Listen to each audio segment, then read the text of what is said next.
Je dois dire, pour définir la divinité, qu'elle est une divinité d'origine arabique et qui consomme essentiellement la cola.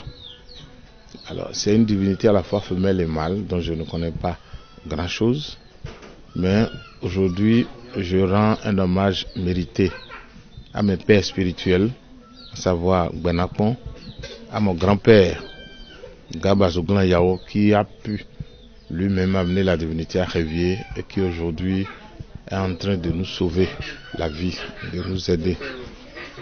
C'est une divinité, lorsque vous respectez les interdits, elle vous accompagne dans toute votre vie. Elle essaie de veiller sur votre famille, sur vous-même, sur vos intérêts et sur vos proches. Alors, c'est une divinité, je disais, d'origine arabique, et pour laquelle tous les 6 mois, il faut pouvoir lui faire des sacrifices, à savoir Pétatotro tous les ans et puis Assandoudou tous les 6 mois. Cela fait 7 ans que je suis devenu dignitaire de la divinité, que l'on m'a installé le 29 janvier 2011. C'est une divinité pour laquelle tous les 6 mois vous faites des promesses. Et lorsque vous lui faites des promesses et qu'elle veille sur vous, vous êtes tenu de tenir vos promesses à son égard. Vous ne le faites pas, c'est un peu comme si vous la trahissez.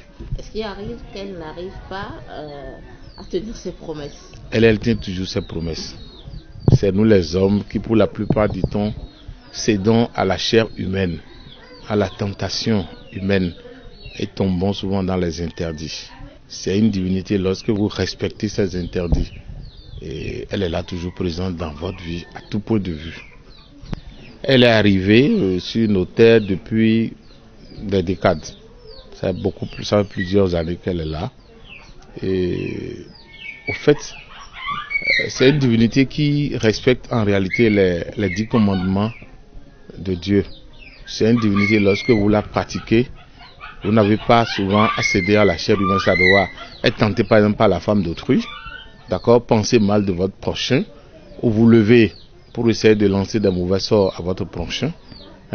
Pensez mal de quelqu'un, non.